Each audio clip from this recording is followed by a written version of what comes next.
दोस्तों बात है 28 फरवरी की और आपको पता है कि 28 को ही अटैक हुआ था, राइट।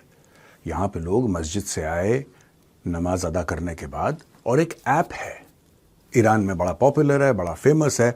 लाखों लोग इस ऐप का इस्तेमाल करके प्रेयर टाइमिंग्स क्या हैं, रमज़ान कब शुरू है, कब ख़त्म है, क्या है, 10 चीज़ें होती हैं रिलीजन को लेके। तो ये ऐप बड़ा मदद करता है। इस ऐप का नाम है बाद सबा।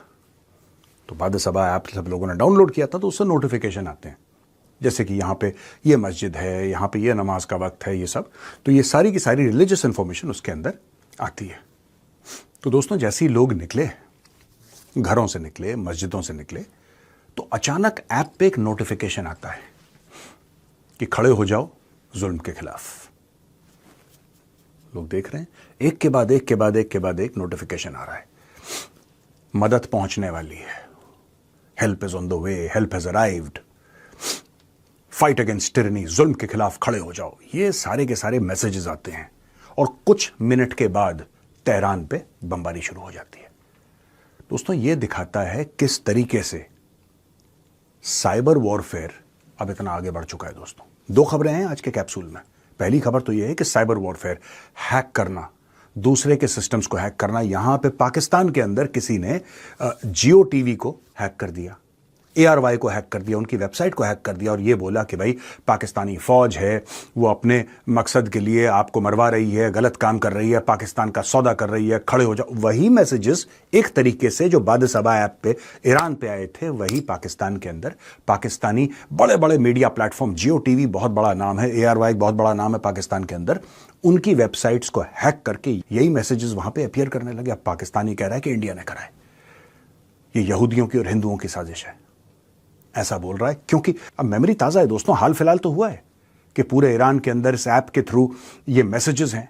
अब पाकिस्तानियों को लग रहा है कि क्योंकि हमारी वेबसाइट पे मैसेजेस हैं, क्या ऐसा हो सकता है, इज इट पॉसिबल कि पाकिस्तान के ऊपर ऐसा कोई एक्शन हो। लेकिन दोस्तों जब हम एक्शन की बात करते हैं, हम ये बात करते हैं कि किस तरीके से इजराइल और US ने ईरान के ऊपर हमला किया, इसके पीछे एक बैकग्राउंड है दोस्तों। शिया सुन्नी, इस्लामिक वर्ल्ड का खलीफा कौन बनेगा, यह लड़ाई वर्चस्व की है जो आज मैं आपको बता रहा हूं। यह बड़ी एक इंटरेस्टिंग बात है जो हुई। ऊपर से सऊदी अरब यह कहता रहा कि साहब हम अपनी जमीन इस्तेमाल करने नहीं देंगे अमेरिका को, आपको अटैक करना है ईरान के ऊपर आप कीजिए, हमारा कोई लेना देना नहीं है, वी डोंट केयर, आप हमें दूर रखिए, हम इस कन्फ्लिक्ट से दूर रहना चाहते हैं, ना आप हमारा एयर स्पेस इस्तेमाल करेंगे और ना ही आप हमारी जमीन इस्तेमाल करेंगे। अमेरिका के तो बेसिस हैं सऊदी अरब में, ना आप ये सब नहीं यूज कर सकते, बड़े फर्मली सऊदी अरब ने बोला।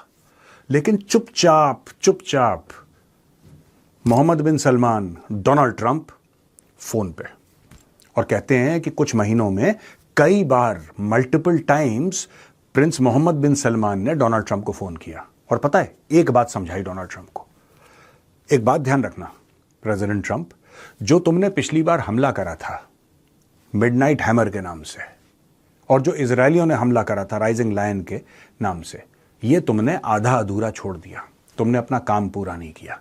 और क्योंकि तुमने अपना काम पूरा नहीं करा, जो ईरानियन रेजीम है वो और मजबूत और तगड़ी बन के सामने उभर के आई है। दोस्तों ये बात बड़ी सरप्राइजिंग है, क्योंकि पूरी दुनिया कैसे इसको, how is the world analysing it, the world is analysing it in very simple terms, कि यार ये मुस्लिम दुनिया है। एक फ्रेमिंग करी गई है ना कि ये मुस्लिम दुनिया है और यहां पे ईसाई और यहूदियों ने मिलकर इनके ऊपर हमला कर दिया, लिहाजा सारी मुस्लिम दुनिया इकट्ठा हो जाए, यही बात तो है।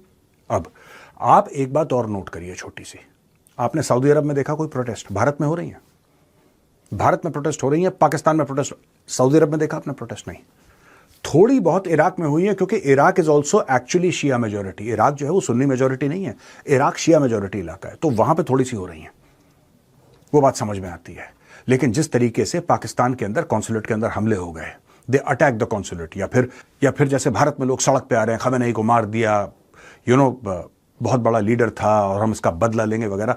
आपने पूरे अरब मुल्कों में छोड़ के इराक, क्योंकि जैसा मैंने बताया वो शिया मेजॉरिटी इलाका है, आपने जॉर्डन में देखा है होते हुए, UAE में देखा होते हुए, बहरेन में, कतर में, सऊदी अरब में आपने किसी और मुल्क में देखा? इजिप्ट में, दो Egypt is part of north Africa, it's in north Africa, आपने देखा कहीं?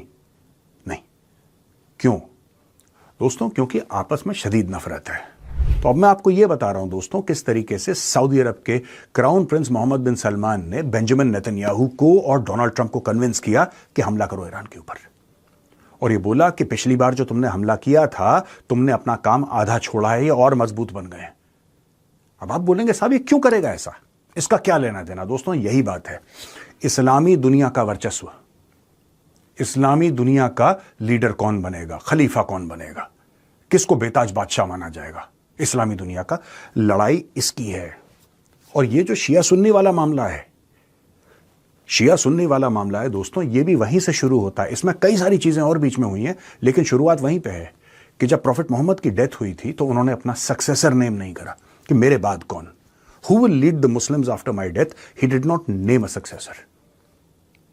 और वहां से बहस शुरू होती है शिया और सुन्नी के बीच में, क्योंकि शिया चाहते थे कि हजरत अली को खलीफा बनाया जाए, the leader of the Muslims बनाया जाए। फिर नहीं हुआ, फिर काफ़ी चीज़ें हुई वहाँ पे और वायलेंस बहुत हुआ। फिर हम मैदान करबला की बात करते हैं, जो जंग हुई थी वहाँ पे करबला में। तो there are a lot of things that have happened in the past and those memories are still fresh. आज की तारीख में उन मेमोरीज के बीच में ये जो शिया सुन्नी की मेमोरी है, इसके बीच में आ गई जियोपॉलिटिक्स, इसके बीच में आ गया अमेरिका, इसके बीच में आ गया इजराइल, इसके बीच में आ गया तेल और पैसा। बीच में एक और खिलाड़ी आता है एंड दैट इज टर्की। आपने देखा होगा तुर्की चुपचाप बैठा हुआ है अभी, तुर्की ज्यादा कुछ नहीं कर रहा, तुर्की कुछ कर भी नहीं सकता। ये मैटर तुर्की का है नहीं, और तुर्की यूरोप में है। अगर तुर्की कुछ करता है तो यूरोप के अंदर लड़ाई शुरू हो जाएगी, और तुर्की को इस चीज का डर है। Turkey is part of NATO, और आज की तारीख में नेटो दोस्तों फ्रैक्चर्ड है, ये सच है। NATO is fractured today.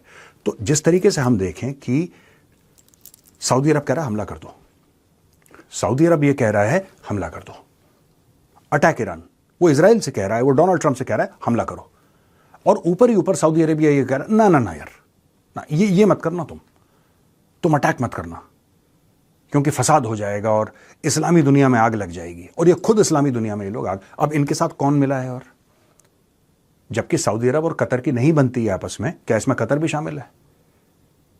क्या आपको लगता है अब, क्योंकि ये चीज जब सामने आई पिछले 2 दिन से, मुझे भी लग रहा था कि यार ये ईरान वालों को क्या हो गया है, ये ईरान वाले सऊदी अरब पे क्यों बम मार रहे हैं यार, ये और जगह बम क्यों मार रहे हैं, why are they doing this?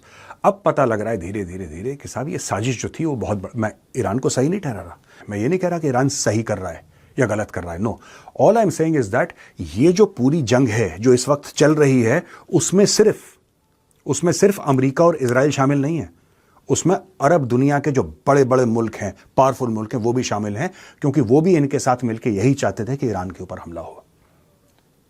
अगर ईरान के ऊपर हमला होगा तो तख्ता पलट होगा, तख्ता पलट होगा तो दूसरी रजीम आएगी, दूसरी रजीम आएगी तो उनको बादशाह मानेगी। ये पूरी की पूरी लड़ाई जो मिडिल ईस्ट में है, from the point of view of the Arab states, it's a war for the leadership of the world of Islam. उम्मा का लीडर कौन बनेगा, उम्मा का पूरा खलीफा कौन बनेगा, लड़ाई उस चीज की है दोस्तों।